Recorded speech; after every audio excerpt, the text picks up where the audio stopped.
Cordial saludo, estimado tutor. Mi nombre es Hernán Cortés. Pertenezco al grupo número 29 del curso de Física Electrónica. Presento mi identificación. Me corresponde desarrollar el estudiante número 2, que trata sobre el circuito resistivo paralelo.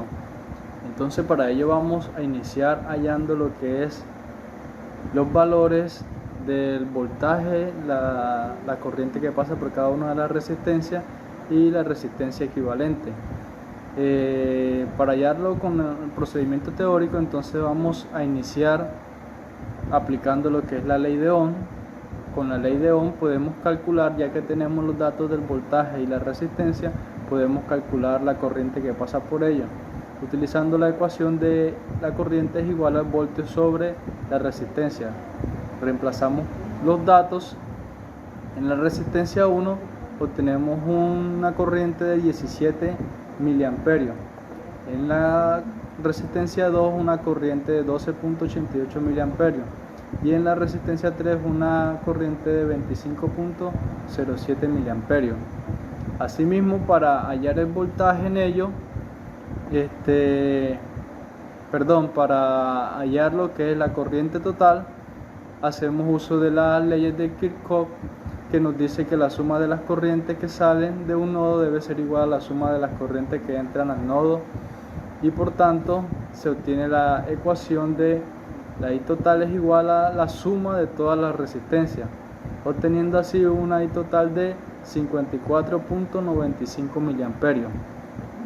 Para hallar el voltaje que pasa por la resistencia 1, entonces aplicamos también la ley de Ohm, que tenemos voltaje igual a la resistencia por la corriente. Reemplazando los datos, entonces tenemos que el voltaje que pasa por la resistencia de R1 es de 8.99 voltios. El voltaje total, entonces sabemos que en estos circuitos en paralelo tiene una característica principal, que es que el voltaje se mantiene constante en todo el circuito. Por tanto, el voltaje total es igual al voltaje de la resistencia R1 igual al de la resistencia 2, y el voltaje será igual en la resistencia 3. Un voltaje de 9 voltios. Para conocer la resistencia equivalente, entonces aplicamos esta ecuación para circuitos en paralelo. La que vemos aquí es donde 1 es igual a la sobre la resistencia equivalente es igual a 1 sobre la resistencia R1 más 1 sobre la R2 más 1 sobre la resistencia 3. Reemplazando estos datos tenemos una resistencia equivalente de 163.76 ohmios. Ahora vamos a utilizar la simulación y vamos a obtener los valores del voltaje, las corrientes y la resistencia equivalente. Para ello ya tengo aquí planteado lo que es el circuito en paralelo y vamos a hallar entonces el valor de las corrientes.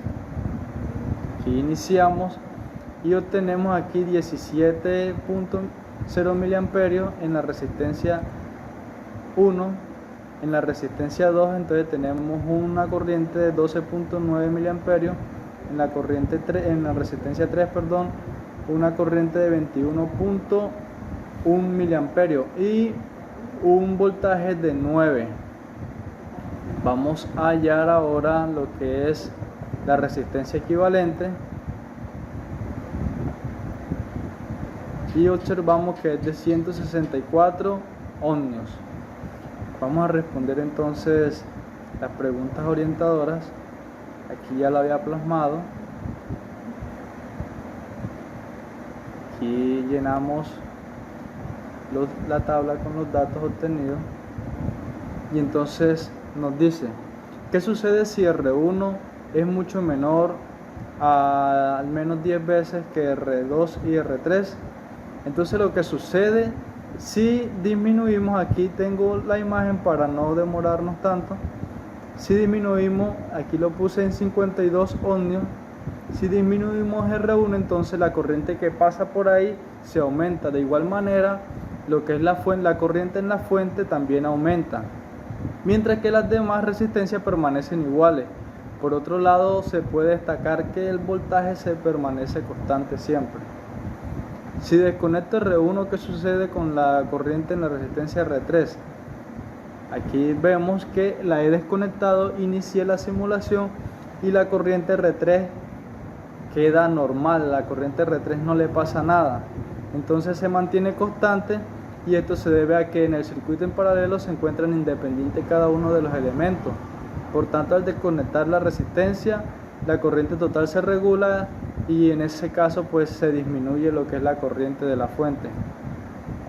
Variar el voltaje si desconecto alguna de las tres resistencias. Como lo habíamos hecho anteriormente, desconectamos la resistencia R1 y el voltaje podemos observar aquí que permanece constante. El voltaje no depende de las características de la resistencia, sino que sin importar los elementos siempre permanece constante la diferencia de potencial. Muchas gracias, estimado tutor.